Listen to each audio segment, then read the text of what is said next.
Study IQ IAS, अब तैयारी हुई अफोर्डेबल।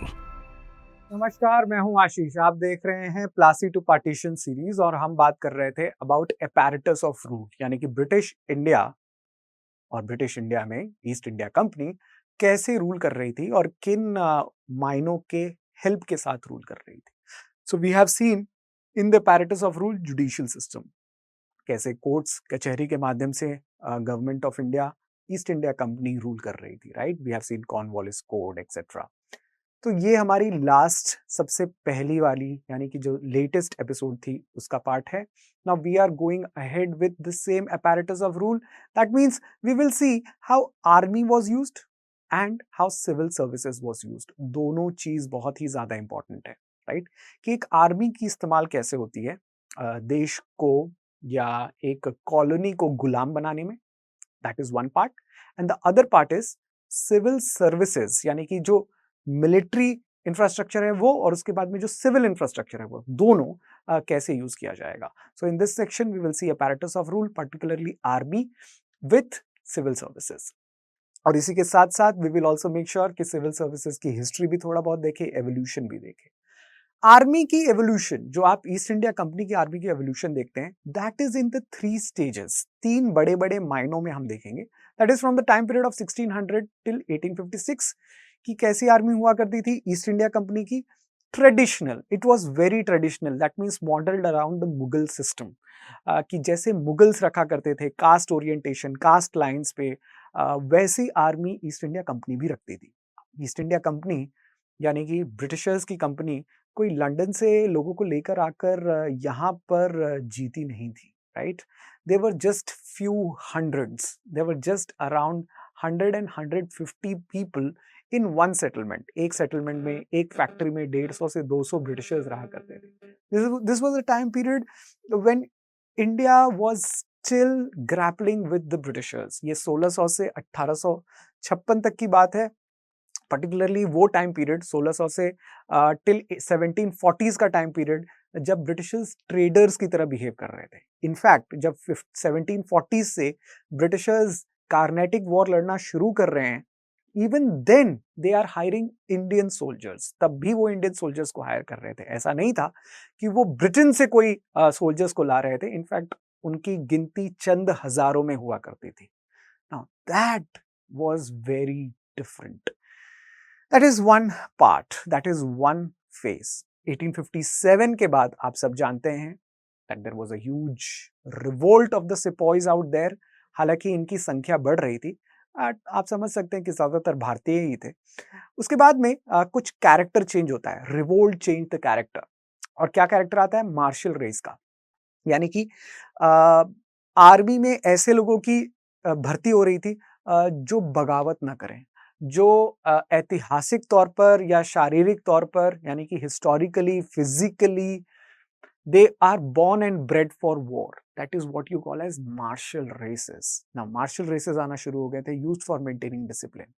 और उसके बाद में वर्ल्ड वॉर ने कैसे आर्मी को चेंज कर दिया। So these are the three characters जो शेखर बंदोपाध्याय अपनी आर्मी के एवोल्यूशन की बात करते हैं। Now this chapter is extremely important because UPSC had asked exactly a question from this chapter mains में, कि किस तरीके से ब्रिटिश ईस्ट इंडिया कंपनी के वॉर्स लड़ तो रहे थे इंडियंस, लेकिन जीत रही थी ब्रिटिश ईस्ट इंडिया कंपनी। और ये कैसे हो रहा था कि वही भारतीय जब इंडियन रीजनल पावर्स के पास रहते थे, यानी कि मान लीजिए मराठास के पास हो, मैसूर के पास हो, पंजाब के पास हो, प्लासी में हो, बक्सर में हो, तो वो कैसे हार रहे हैं।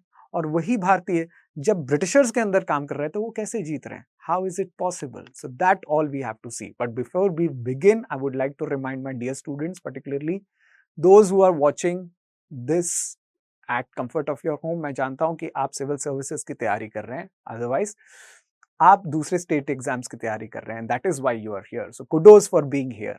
When you are here, so it is my duty to tell you that we have a very very successful programme for you, prelim से लेके इंटरव्यू तक की। दैट इज, आप ये series, of course you are watching it for mains, of course you are watching it for a very strategic reason, that is you have to write mains. ये एक mains की श्रृंखला है, but इससे prelims के भी क्वेश्चन आते ही हैं। बट आपको और भी सब्जेक्ट्स पढ़ने हैं, मुझे पता है। You have to read polity, you have to read geography, you have to do economics, science and tech etcetera. Prelims, mains, interview, तीनों स्टेजेस की तैयारी करनी है। So I know that when you have to prepare that, you need a stable guidance. Now that stable guidance is provided to you by StudyIQ, particularly prelims to interview batch. What you have to do, you have to enroll in it using the code ASHLIVE. When you use the code ASHLIVE, enroll in it, आपको heavy discount मिलता है. But जो चीज आपको नहीं पता है वो मैं बता रहा हूँ, that this is a mains residential program. यानी कि आप सिर्फ प्रीलिम्स की तैयारी नहीं करेंगे, जैसे ही प्रीलिम्स क्लियर हो जाएगा आप मेंस की भी तैयारी करेंगे हमारे साथ at offline level, right? So you will be doing in offline mode with us at no added cost. कोई एडेड कॉस्ट नहीं होगा. आपको दिल्ली के कैंपस में बुलाया जाएगा. Your staying, your lodging, everything will be covered in this same fees, right? So that's a great opportunity for you. The batches are starting from 9th of June. मैं जानता हूं कि प्रीलिम्स अभी हाल ही में कंप्लीट हुआ है and you all are gearing towards mains. Don't wait for your results to come. देखिए, results आता है, पैनिकिंग में आप बस तुरंत तैयारी करना शुरू कर देते हैं, right? Even go and see the difference between mains result, जो मेंस का जो फाइनल इंटरव्यू के बाद का रिजल्ट है, और उसके बाद में द डिफरेंस और the presence of what you call as just after the mains result. आप देख रहे हैं इंटरव्यू और फाइनल रिजल्ट के बीच में कितना गैप है, राइट? It's nothing, right? 10-15 दिनों का गैप है. जब फाइनल लिस्ट निकलती है और नेक्स्ट प्रीलिम्स आता है, the gap is brutal, the competition is brutal, right? So don't do that mistake. आपको तैयारी पहले दिन से ही शुरू कर देनी है, right? This will be a 2-year big programme out there. हम आपका हाथ 1 हफ्ते, 2 हफ्ते, 4 महीने, 10 महीने के बाद नहीं छोड़ेंगे. That will be a 2 years program that you will be spending with us. So you'll have mentorship, answer writing, and with that you will also have the opportunity to interact with us, right? तो offline mode में बहुत एक किताब नहीं, 4-5 किताब के साथ बहुत अच्छे से डीप तैयारी की जाएगी, so that आपका नाम हम फाइनल लिस्ट में देख सकें. That is the whole and sole idea about it, right? So use this comprehensive plan, use this comprehensive product out there for you, so that you can see your dream coming true. तो आप देश के किसी भी कोने में हो, कोई फर्क नहीं पड़ता. You will make sure that you go and do the interview or give the interview out there and see your name in the final list. ये मौका हर विद्यार्थी को मिलना चाहिए. I believe that every deserving student should go towards that stage. I know most of you are deserving out there, तभी आप ये series देख रहे हैं. So continue with it. Take admissions wherever you think you are lacking. Now, the first stage, जो पहला stage है 1600 से 1856 का, डर्क क्लॉफ कहते हैं, he is a military historian out there, और ये कहते हैं कि एक लेबर मार्केट चल रहा था, मिलिट्री लेबर मार्केट, और वो लेबर मार्केट मुगल्स के पद्धति से चल रहा था. किस तरीके से मुगल्स एम्प्लॉय करते थे, उसी तरीके से यहां पर ब्रिटिशर्स भी एम्प्लॉय कर रहे थे इंडियंस को. आप कहेंगे कैसे एम्प्लॉय करते थे? एक्चुअली फॉर मुगल्स, मुगलों के लिए पेजेंट्स, यानी कि एक पेजेंट हो या एक किसान हो और एक सोल्जर हो, एक सैनिक हो, उसमें कोई फर्क नहीं होता था. There was no division, no differentiation between peasants and army. ठीक है? तो बिकॉज मुगल्स के लिए आर्मी ही, सोल्जर्स जो आर्मी का काम करते थे या जो सोल्जरिंग का काम करते थे वो किसान ही होते थे. ईस्ट इंडिया कंपनी भी उसी तरीके से मिलिट्री बाजार में, लेबर मार्केट में ऐसे लोगों को खोज रही थी. That was the starting of the time period, जब शुरुआत हो रही थी. देखिए, शुरुआत में यानी कि 1600 से लेके ऑलमोस्ट 1740s तक, मैंने आपको बताया, 246 to be precise, East India company उतने वॉर्स नहीं कर रही है. उन्हें सोल्जर्स की उतनी जरूरत नहीं थी. हाँ, फैक्ट्री को चारों तरफ से सुरक्षा देने के लिए जरूरत थी, लेकिन आफ्टर 1740s उन्होंने रिक्रूटमेंट बढ़ा दी. तब उनको सोल्जर्स की जरूरत थी वॉर के लिए, लेकिन इससे पहले सिर्फ प्रोटेक्शन के लिए जरूरत थी. हमें ये लगता है दैट ईस्ट इंडिया कंपनी जो है वो सबसे पहले प्रोफेशनल रिक्रूटमेंट शुरू करेगी, बट ऐसा नहीं है. सबसे पहले it was the French which started the earliest recruitment इन 1721. 1721 में फ्रेंच ईस्ट इंडिया कंपनी ने अर्लीस्ट रिक्रूटमेंट शुरू कर दी. इंडिया में वो 1664 के बाद अपनी कॉलोनीज जो हैं, ट्रेडिंग कॉलोनीज बसा रहे थे. French were the last to come in India but the first to recruit Indians in the army. आप कहेंगे इससे पहले पोर्चुगीज, डच क्या ये रिक्रूट नहीं करते थे? Of course they didn't use to recruit Indians, they used to have their own soldiers out there. लेकिन वो इतने बड़े पॉलिटिकल सक्सेस भी नहीं बने.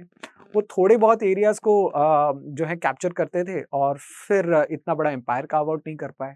It was only Britishers and even French जो आप देखते हैं कि वो बहुत बड़ी लड़ाई में एक दूसरे के साथ लगे.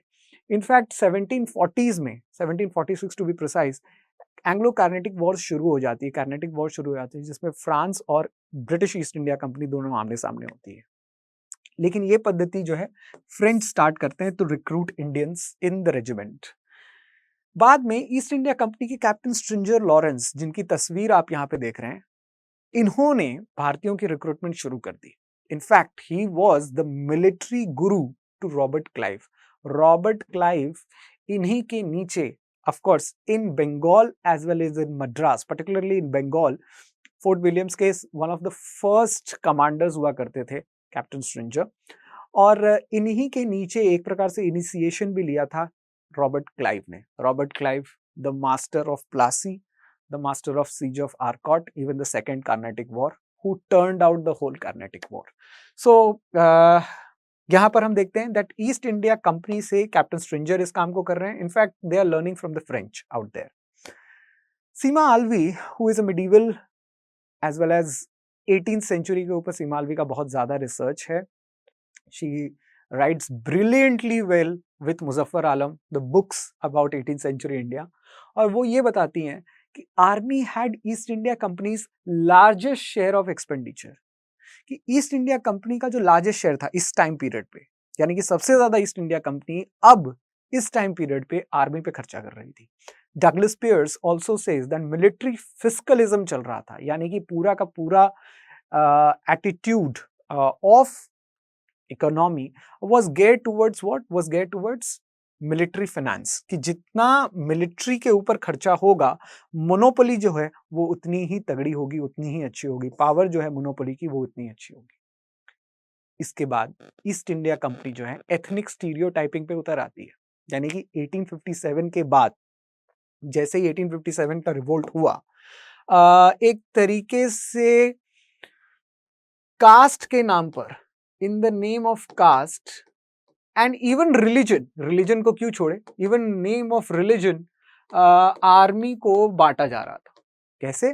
देखिए, ये बताया जा रहा था जो लोग वीट खाते हैं वो ज्यादा आर्मी में रहने लायक है एज कंपेयर टू वो लोग जो चावल खाते हैं. कहने का मतलब था सीधा सटीक निशाना बंगाल और उत्तर प्रदेश, बंगाल और बिहार और उत्तर प्रदेश के रह रहे किसानों पर था.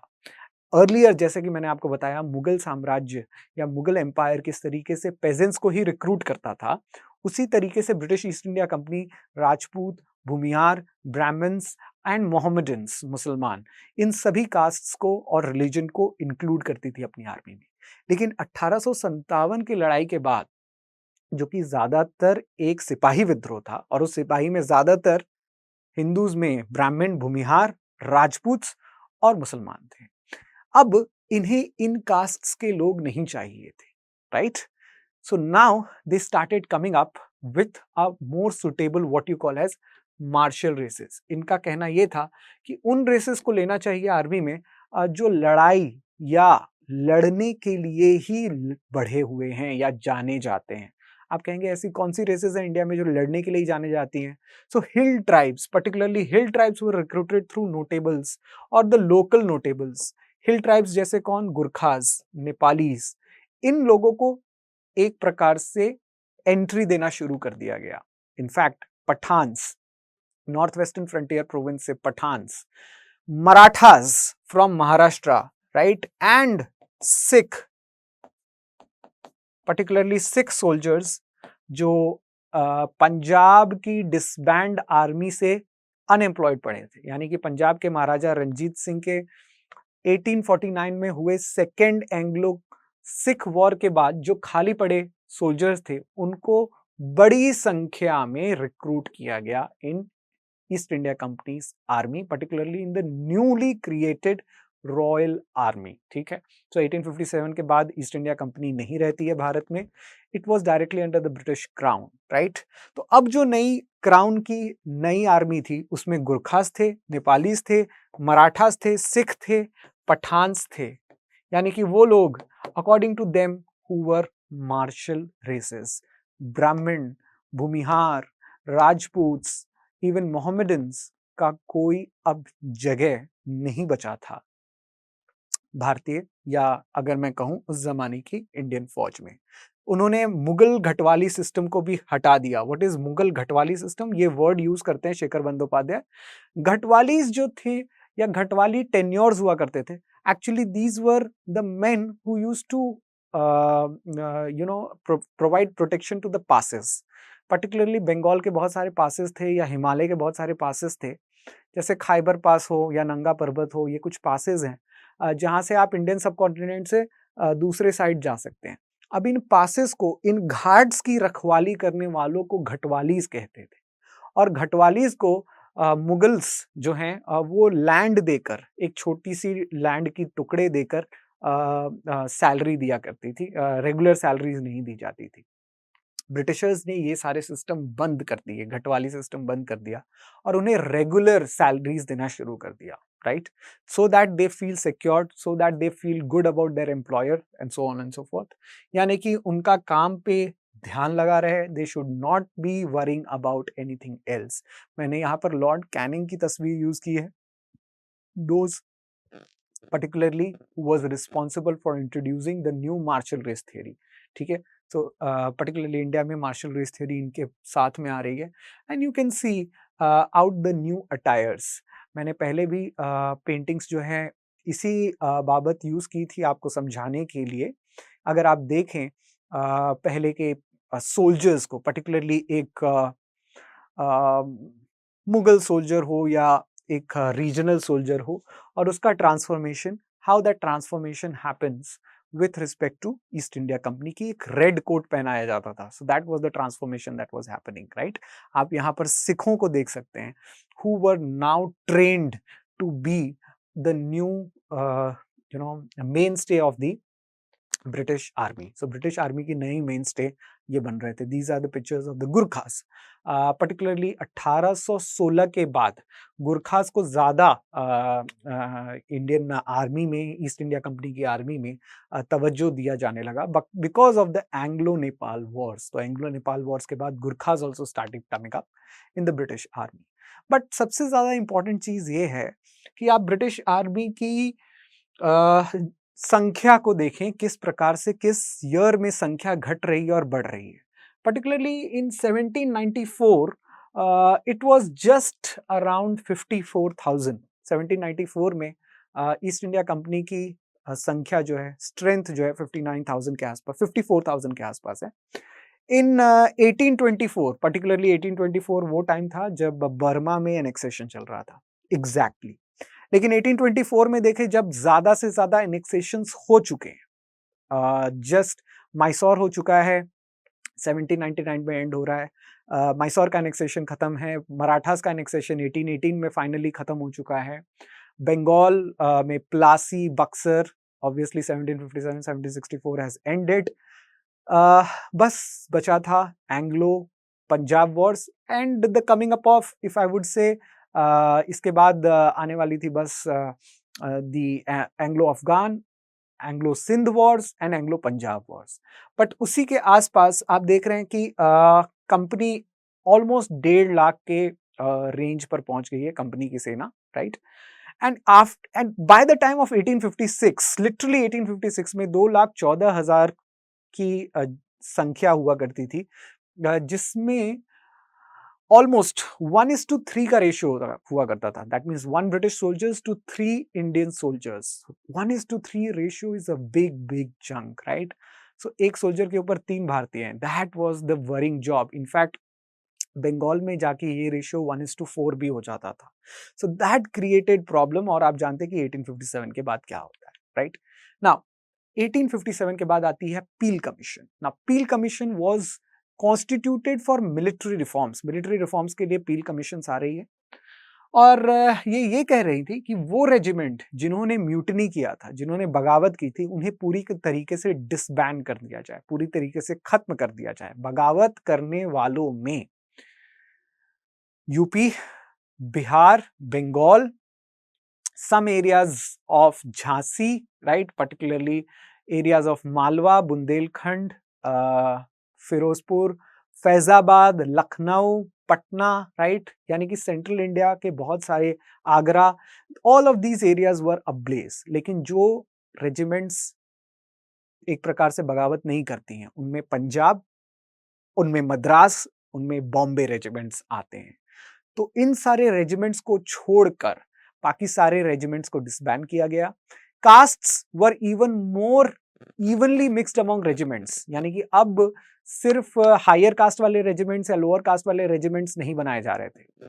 फॉर एग्जाम्पल एक महार रेजिमेंट्स हुआ करता था, पर्टिकुलरली इन महाराष्ट्र, जो पेशवाओं के साथ लड़ाई के टाइम पीरियड पे रेज किया गया और उससे बाद में काफी सपोर्ट भी दिया गया बिकॉज दे रिमेन्ड लॉयल। लेकिन अब ये कहा गया कि किसी भी रेजिमेंट में कोई एक पर्टिकुलर कास्ट के सारे लोग नहीं रहेंगे, right?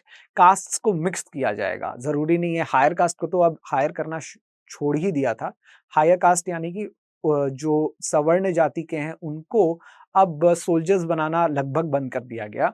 But even lower caste और सो कॉल्ड मार्शल रेसेस, जो मार्शल रेसेस थे जैसे सिख, मराठास, जाट्स, उनको भी भर्ती करने के टाइम पे उनके भी कास्ट्स को मिक्स एंड मैच किया जाता था। सो एक रेजिमेंट में अलग अलग टाइप के लोग होते थे and the focus was on Punjab which remained loyal. So for example, Jat Sikhs who were taken from Punjab, Gurkhas were taken from Nepal and Pathans were taken from northwestern frontier province. और इन्हीं से almost 75% army east India company की या बाद में और crown की या इंग्लैंड की जो भारत में कंपनी थी वो बन रही थी। So almost everything was changed. That was the change which was happening. बीच में यानी कि in 1905 there was one controversy, जो कंट्रोवर्सी आपको बताना बहुत जरूरी है। In many places it is not written and that was the controversy of Lord Curzon with Kitchener. आप लॉर्ड कर्जन को जानते हैं for his infamous act of partition of Bengal. तो आप पार्टीशन ऑफ बंगाल के वजह से लॉर्ड कर्जन को जानते हैं, लेकिन किचनर को भी जानना बहुत जरूरी है बिकॉज लॉर्ड कर्जन इन्हीं की वजह से इस्तीफा दे रहे थे। Now this is Lord Curzon out there and this is mister Kitchener. Who was Kitchener?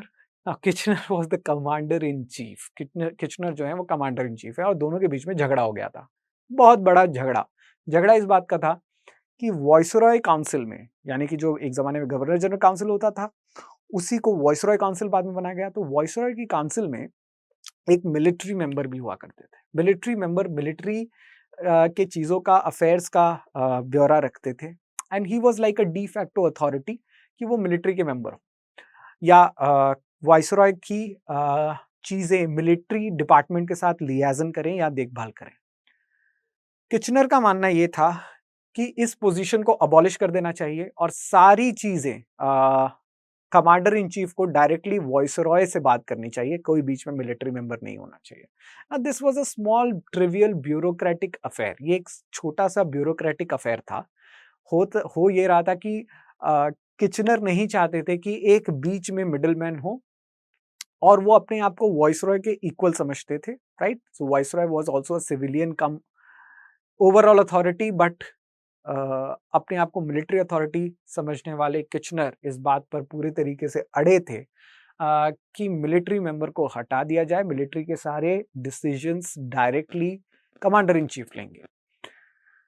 इस बात पर लॉर्ड कर्जन हामी नहीं भरते थे, इस बात पे लॉर्ड कर्जन एग्री नहीं करते थे और उन्होंने इस बात से इस्तीफा दे दिया and his resignation was promptly accepted also. उनका रेजिग्नेशन एक्सेप्ट भी कर लिया गया। That was shocker to him. But anyways, आपको अगर ये लगता हो कि बंगाल के विभाजन के वजह से लॉर्ड कर्जन ने इस्तीफा दिया, तो ऐसा बिल्कुल नहीं है।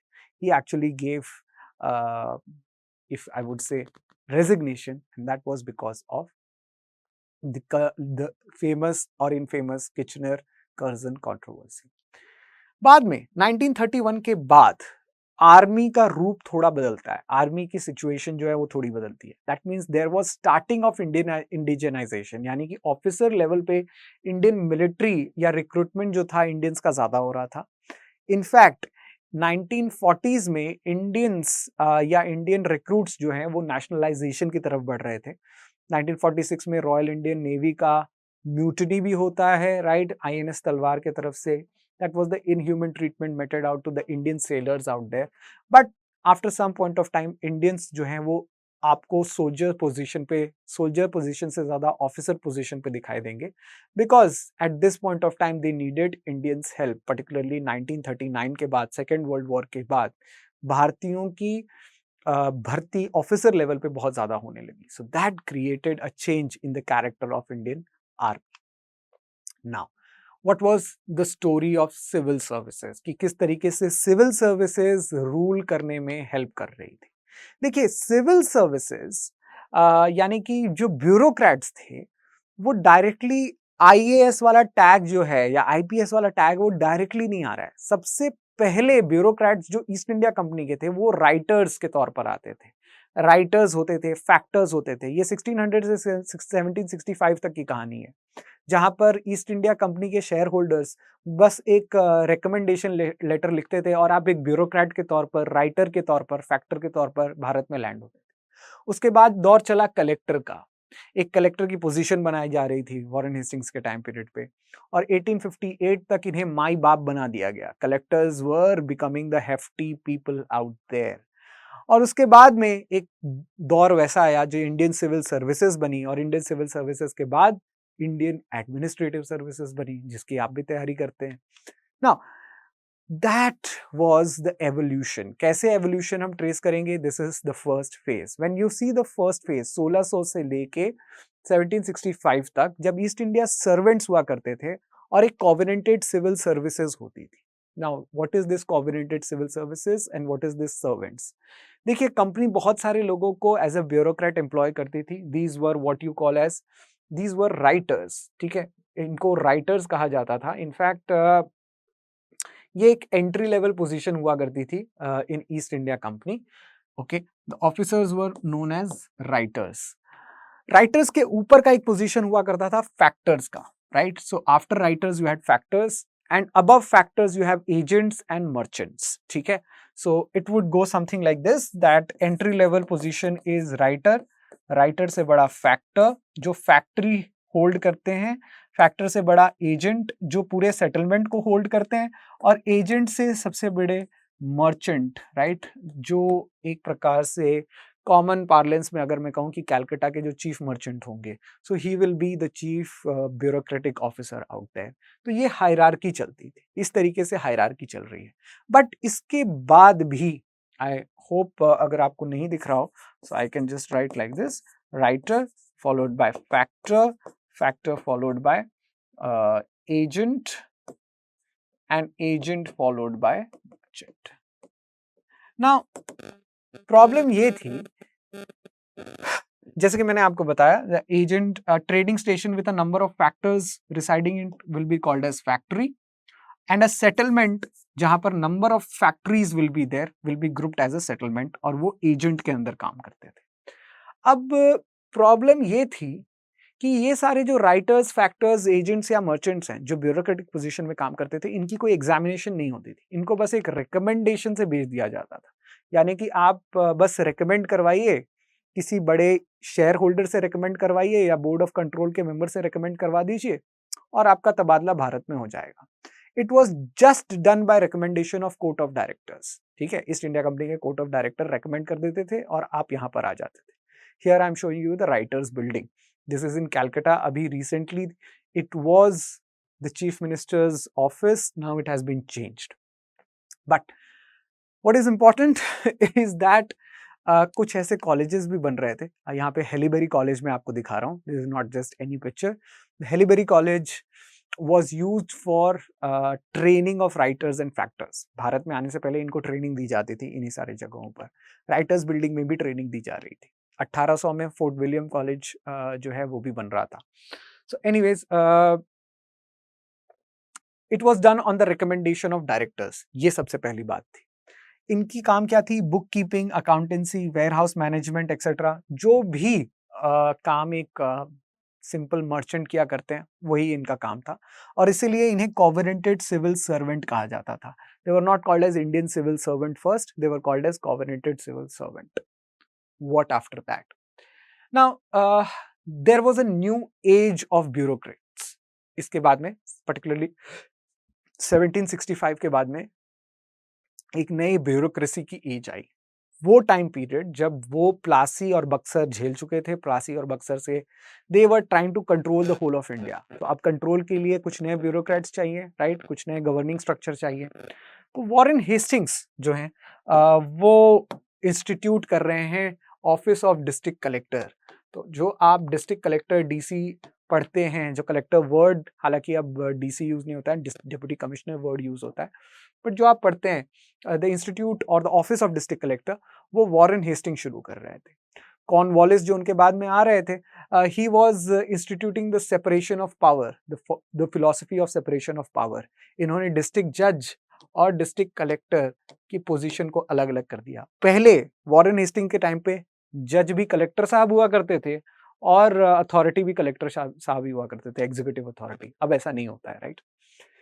इवन वेलेस्ली जो है वो पावरफुल ब्यूरोक्रेसी जो है बना रहे थे due to ever increasing war. Superintendent of police की ऑफिस जो है वो लॉर्ड मेयो क्रिएट कर रहे हैं, एसपी की office. So all the SPs out there, they should remember him.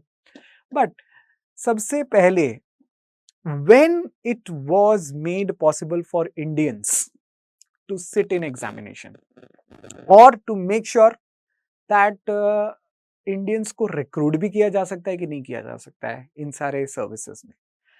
1833 का चार्टर एक्ट जब आया, 1833 का, so that made particularly section 51, 1833 के सेक्शन 51 में यह बताया जा रहा था कि किसी भी भारतीय को by the reason only of his religion, place of birth, descent, colour और एनी ऑफ देम, यानी कि किसी भी भारतीय को अगर स्टेट सर्विसेज में भाग लेना है तो उसके colour, religion, place of birth की वजह से उसे डिस्क्वालीफाई नहीं किया जाएगा। यानी कि एक डिस्क्वालिफिकेशन रिमूव किया जा रहा है। ये कहा जा रहा है कि आप काम कर सकते हैं, you can work as a person in the services. अगर आप भारतीय हैं तो भी वर्क कर सकते हैं, ठीक है? आपको काम के लिए मना नहीं किया जाएगा। लेकिन कैसे काम करें? एग्जाम होगा? पता नहीं। आप भर्ती करेंगे? पता नहीं। कौन मुझे लेटर ऑफ रिकमेंडेशन लिख के देगा? पता नहीं। Everything was up in the air. बस आप क्वालिफाइड है। It's like saying that every citizen above the age of 18 years is qualified to become a president of India. है ना? You should be more than 35. I beg your pardon, but I would say that every person who is above 35 years of age can become a president of India. लेकिन can everybody become a president? पता नहीं, right? Not everybody can become a president unless until you have recommendations to even stand in the elections of president of India, right? आपको members of parliament की recommendation भी चाहिए होगी, वो भी आपके पास एक normal citizen के पास नहीं मिलेगी। So it was like आप qualified तो हैं, लेकिन आपका modus operandi कैसा होगा? आपको एग्जाम में बैठने दिया जाएगा या आपको भर्ती कैसे किया जाएगा ये भी नहीं बताया गया है। बस आपको कहा गया है कि ठीक है, यू कैन, आप बस भर्ती हो सकते हैं, लेकिन कैसे हो सकते हैं, how, that was not cleared. ठीक है, आगे बढ़ते हैं। If this is the case, तो हमें सबसे पहले भर्ती का या सबसे पहले आगे आने का मौका कब मिलता है? It almost happened in 1853। 1853 के चार्टर एक्ट में फॉर द फर्स्ट टाइम ये बताया गया कि अब ओपन कंपटीशन होगी रिक्रूटमेंट के लिए इन कॉवेनेंटेड सिविल सर्विसेज। ज्यादातर लोगों को लगता है कि इंडियन सिविल सर्विसेज की भर्ती शुरू हो गई, लेकिन अभी भी कॉवेनेंटेड सिविल सर्विसेज ही कहा जा रहा था इसे। तो इंडियंस की भर्ती के लिए ओपन कंपटीशन होगा, ये सबसे पहले 1853 का चार्टर एक्ट बताता है। 20 साल बाद, क्वालिफिकेशन हटाने के 20 साल बाद एक दूसरा चार्टर एक्ट आया और उसने ये बताया, लेकिन एग्जाम इंडिया में नहीं होंगे, लंदन में। So it took from 1833, it took 1864, 1864 लग गए एक भारतीय को सिलेक्ट होने में, एक इंडियन को सिलेक्ट होने में इन द कोविडेंटेड सिविल सर्विस। उनकी फोटो यहां पर है और आप जानते हैं ही इज सत्येंद्रनाथ टैगोर, ठीक है, the brother of Shri Rabindranath Tagore. Anyways 1868 में एक पार्टी थी, ब्रिटिश इंडिया एसोसिएशन। इन्होंने पिटीशन दिया लंदन को कि सिलेबस जो एग्जाम है इंडियन सिविल सर्विसेज का उसको ज्यादा इंडियनाइज्ड बनाए, थोड़ा इंडियन चीजें भी पूछ ले। फॉर एग्जांपल वो इलियाड और ओडिसी पूछते थे, ब्रिटिश क्लासिक्स पूछते थे, ब्रिटेन की क्लासिक्स पूछते थे, या वेस्टर्न क्लासिकल इटालियन क्लासिक्स पूछते थे। वो भारतीय संस्कृति या भारतीय इतिहास या भारतीय ज्योग्राफी, लिटरेचर, साइंस कुछ भी नहीं पूछ रहे थे। सो दे वर आस्किंग सर कुछ तो आप इंडियनाइजेशन करो, इंडियन सिविल सर्विसेज की तैयारी है तो आप वही पूछोगे, राइट? और at least put the exams in India. हम लंदन कैसे जाएंगे एग्जाम देने, right? That was the question out there. You should see that Satyendranath Tagore also competed. इन्होंने भी कंपटीशन दिया, बट कैसे दिया? Because he was himself a zamindar. ये खुद जमींदार के घराने से आते थे, ये समृद्ध परिवार था। एक नॉर्मल परिवार सोच भी नहीं सकता था कि वो लंदन जाएंगे, पढ़ाई करेंगे और फिर एग्जाम देंगे, ठीक है? That was a very tough thing to do, that only people who had material resources could do it. बाद में बात आती है आईसीएस टू आईएएस की, कि कैसे ये आईसीएस आईएएस में बन रहा है। 1858 के बाद नॉमिनेशंस किए जाने लगे। इंडियंस को रिक्रूट करने में ब्रिटिशर्स की ज्यादा कोई दिलचस्पी नहीं थी, तो उन्होंने एक बार एक बीच में बड़ा ही absurd lower statutory civil service लाना शुरू कर दिया। उन्होंने कहा कि हम हायर सिविल सर्विसेज को सिर्फ और सिर्फ ब्रिटिशर्स के लिए रखना चाहते हैं, एक लोअर सिविल सर्विसेज बना दो, ठीक है? और वो लोअर सिविल सर्विसेज का नाम दे दो स्टैट्यूटरी सिविल सर्विस। और उसमें कौन होंगे? उसमें जमींदार होंगे, उसमें राजा होंगे जो नॉमिनेट कर सकते हैं हम लोग, उनको एग्जाम भी देने की जरूरत नहीं है। वही राजा वही जमींदार को स्टैट्यूटरी सिविल सर्वेंट बना दो, डेप्यूटी कलेक्टर बना दो। One of the first such deputy collectors was Lakshmeshwar Singh of Darbhanga state. Darbhanga state के लक्ष्मेश्वर सिंह, जिनकी फोटो में आपको, या बस्ट जो है वो लंदन जो में रखी हुई है वो मैं आपको दिखा रहा हूँ, राइट? और वो ही वाज लाइक अ जमींदार, लाइक अ बिगर जमींदार, but he was made a deputy collector. तो एक जमींदार, एक राजा को आप डेप्यूटी कलेक्टर बनाओगे, उन्हें कोई फर्क नहीं पड़ने वाला, उनके स्टेटस में कुछ नहीं आया। इनफैक्ट उनके स्टेटस से ये चीज नीचे गिर रही थी। So they were not ready to become. Finally 1885 में कांग्रेस की स्थापना होती है और एक डिमांड्स शुरू हो जाता है कि इंडियन सिविल सर्विसेज को ओपन कंपटीशन को अच्छे से करवाएं और उसको ज्यादा से ज्यादा इंडियंस को भर्ती करवाएं, right? So that was the demand which started. Because of that एक साल बाद एक कमिटी आती है, Aitchison committee. Now these committees are very important because civil services से रिलेटेड कमिटीज हैं ये। एचिथसन कमिटी ये कहती है कि कोवेरेंटेड सिविल सर्विसेज को आप इंडियन सिविल सर्विसेज कहेंगे, आईसीएस कहेंगे। दूसरा, प्रोविंशियल सर्विस बनाएंगे, यानी कि हर स्टेट का पीसीएस बनाएंगे, प्रोविंशियल सर्विस सिविल सर्विसेज बनाएंगे। और साथ ही साथ उन्होंने एब्सर्ड रिक्वायरमेंट देना शुरू कर दी इंडियन कैंडिडेट्स के लिए। इनफैक्ट ऐसा रिक्रूटमेंट्स, ऐसे कंडीशंस टफ कर दिए उन्होंने, you will not believe, highest age compete करने का आज 32 है जनरल कैंडिडेट के लिए, और बाकी लोगों के लिए और ज्यादा है। बट उस जमाने में उन्होंने ये 21 कर दिया था, highest age, the upper age limit. और जिन जनाब की फोटो मैं आपको दिखा रहा हूं, लिटन साहब की, lord Lytton even made it less. He made it 19 years of age. 19 साल में आप ग्रेजुएशन सोच रहे होते हैं, कर रहे होते हैं, ठीक है? और उस समय आप से ये एक्सपेक्ट किया जा रहा था कि आप लंदन जाएंगे, पढ़ाई करेंगे और एग्जाम पास भी करेंगे, और 19 साल से आगे बैठ भी नहीं सकते हैं। अगर आज यूपीएससी ये कह दे कि 19 साल विल बी, 19 साल तो हमारा लोअर लिमिट भी नहीं है, ठीक है? Person of 21 years old is allowed to sit in exam provided he has or she has completed graduation, right? Graduation minimum requirement 21 years तक होना चाहिए। मतलब आज का जो लोअर एज लिमिट है वो उस टाइम का अपर एज भी नहीं था. That was done by Mr. Lytton. He was one of the most hated viceroys in India. Anyways, उसके बाद में आती है आइलिंगटन कमेटी. ना Islington committee first time Indianisation of Indian services या सिविल सर्विसेज को स्टार्ट करती है. इनका ये कहना था कि कम से कम 25% इंडियंस के लिए आईसीएस कैडर के सीट्स रिजर्व किए जाने चाहिए, कि आईसीएस का पूरा जो कैडर है, जो अपर लोअर इन लोग ने बनाया था, वो सब हटा के आईसीएस में कम से कम 25% भारतीय होने चाहिए. That is what they started with. And finally 1920 का रेजोल्यूशन आता है that said and decided that now examinations will be held in India. देखिए कितना बड़ा लंबा सफर भारत में एग्जामिनेशन के लिए करना पड़ा.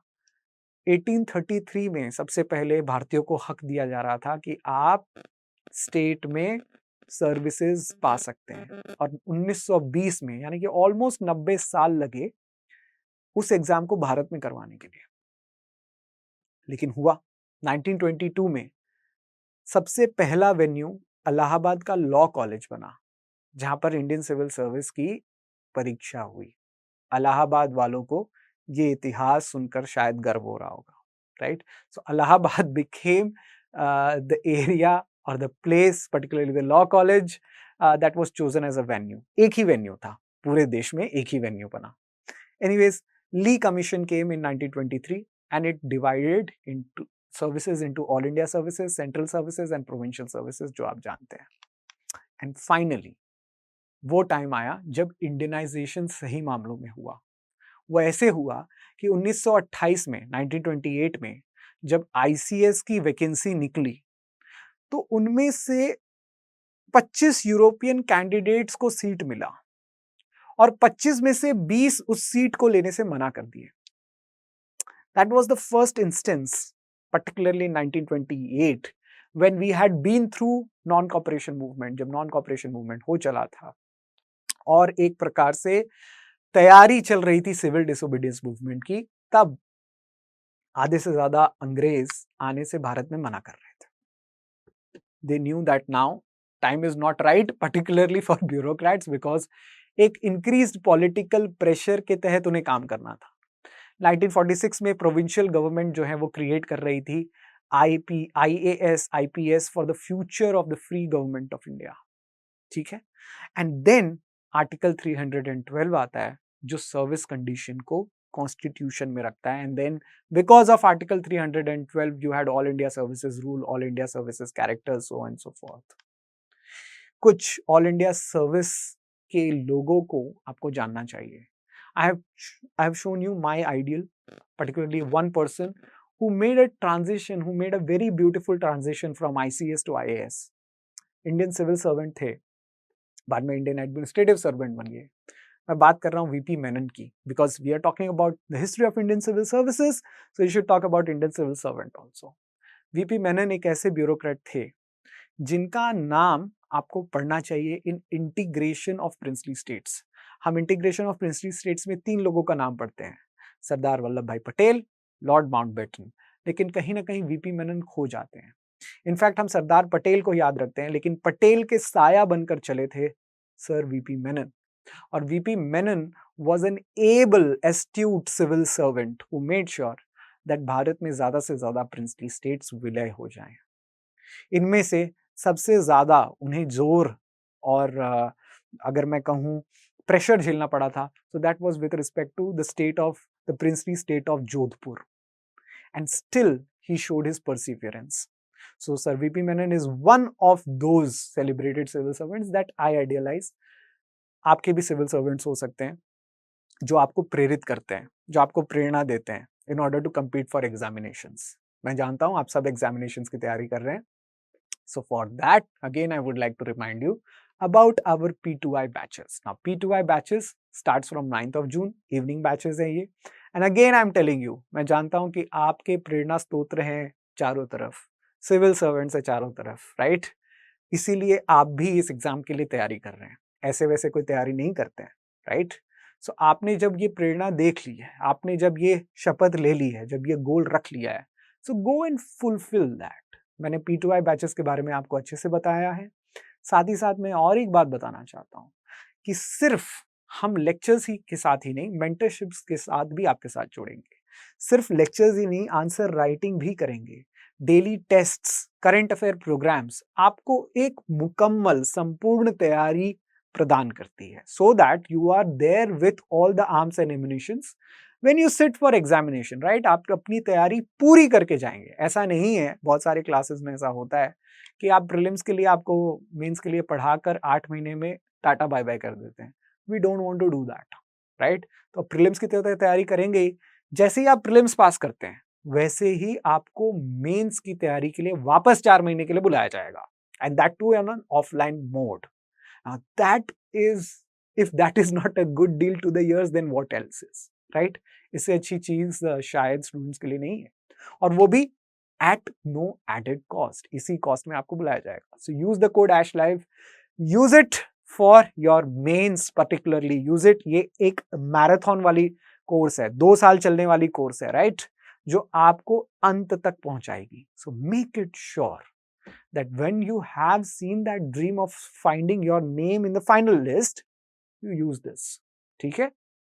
आगे बढ़िए, कोड यूज करिए, अपने सपनों को साकार करिए। See yourself in that list of civil servants. आप जब लब्सना में जाएंगे और अपना नाम लिस्ट में देखेंगे, उससे बड़ी सफलता शायद ही होगी कोई। I hope you enjoyed this series. Wait for the next lecture, it's coming soon. Thank you. Study IQ IAS, अब तैयारी हुई अफोर्डेबल।